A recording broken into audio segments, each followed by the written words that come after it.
social nesses últimos anos, né, ela teve uma grande diferença a partir da Constituição Federal de 88, que colocou a assistência social no âmbito da seguridade, junto com a saúde e a previdência social.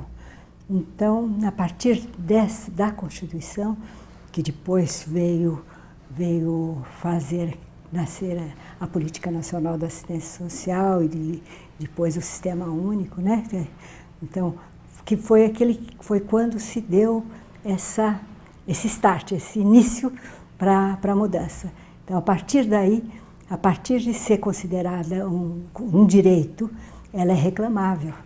Então, se uma pessoa se sentir prejudicada nos seus direitos esses cobertos pela área da assistência social, ele tem possibilidade de questionar o Estado, questionar o município, no sentido de fazer valer aquilo que diz a lei.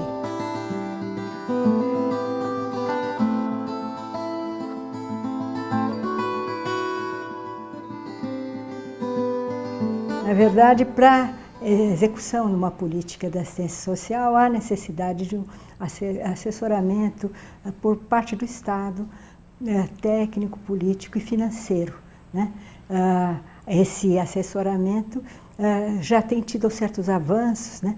Inclusive existe também alguns avanços em termos do próprio controle disso pela própria população, pelos próprios usuários. Mas, de qualquer forma, existe muita variedade a respeito de como isso vem sendo feito, alguns lugares com bastante qualidade, outros lugares ainda muito incipiente, que ainda não cobre realmente a necessidade mesmo e aquela possibilidade de avanço em termos da prestação do serviço.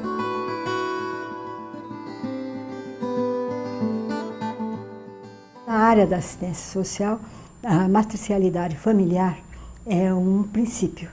Então, e esse princípio é justamente para fazer frente a um grande problema que existia e ainda existe, apesar da matricialidade estar instituída, que é a existência de trabalhos paralelos com os membros de uma mesma família, num mesmo local, sem a necessária conjugação, né, desses trabalhos, né? Então, a matricialidade familiar, ela se dirige exatamente isso, para se perceber essa família como um todo e perceber que nesse todo as interferências mútuas são muito grandes.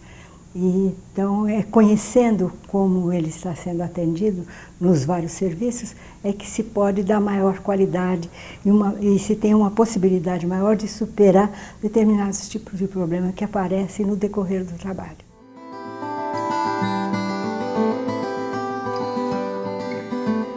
O Brasil atualmente tem já uma infraestrutura de informação em termos de indicadores sociais, temos o IBGE, aqui no estado de São Paulo temos o SEAD, provavelmente os outros estados têm um tipo de informação que acompanha esses dados mais amplos e os dados, inclusive municipais, que realmente são uma fonte bastante segura para se trabalhar com determinados tipos de dados.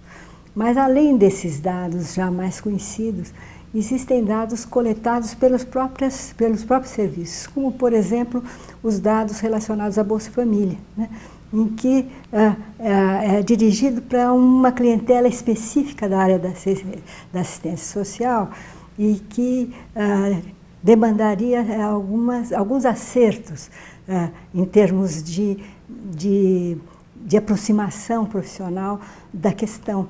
E esses acertos podem muito bem ser, vamos dizer, cobertos a partir do conhecimento de determinados tipos de dado, como acesso à renda, número de filhos, tal, que existem todos bem organizados no Bolsa Família.